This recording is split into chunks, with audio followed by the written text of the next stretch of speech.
Howdy folks, and welcome to Rustic Waters 2. I wanted to record my Powerball setup, or my Draconic Evolution Reactor setup, because I've never done it before, and I got this one working quite well, and I haven't been able to find any videos that really give me any information that I needed to set this up. So it was basically trial and error and figuring things out, and fortunately I never erred to the point that I exploded it, which was good. But we'll start down here. This is the reactor energy injector. It feeds power into the reactor shield. If I get close enough to right click on it, you've got this field input right here. This is your shield. It controls the power input into this containment field, which keeps it from blowing up. And this is the power being fed into it from my Powerball over there.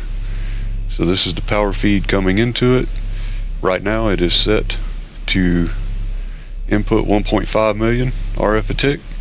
I have the high signal set for 25,000 so that I can turn the lever on and it'll drop it to 25,000 during shutdown mode. I have this Redstone comparator. The injector will output a Redstone signal, and he is currently configured for conversion rate. What this means is that whenever the conversion rate of the fuel reaches 90% or more, then it outputs a signal of 15.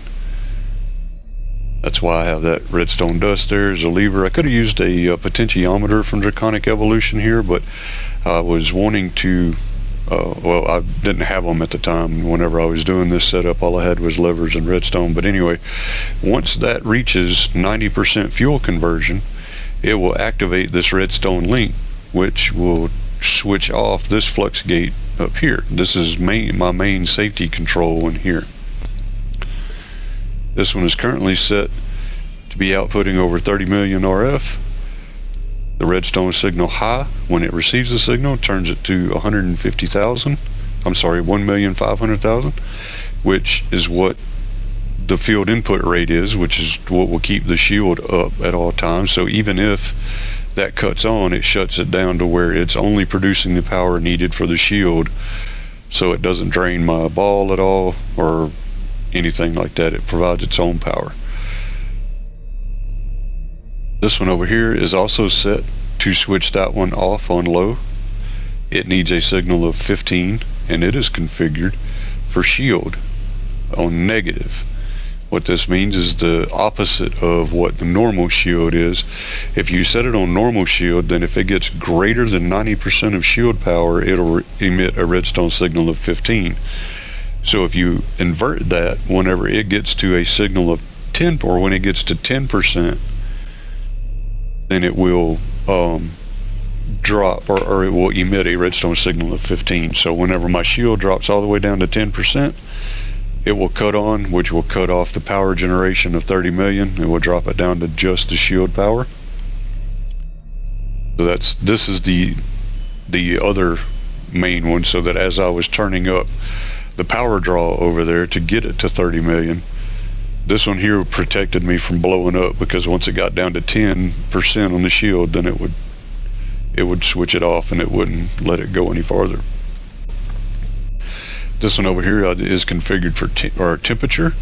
I'm using an analog lever from Create there. Again, could have used a potentiometer, but I wasn't, like I said, I didn't have them at the time. I was using, this mod pack has a lot of Create stuff in it, so I was using Create things at the time.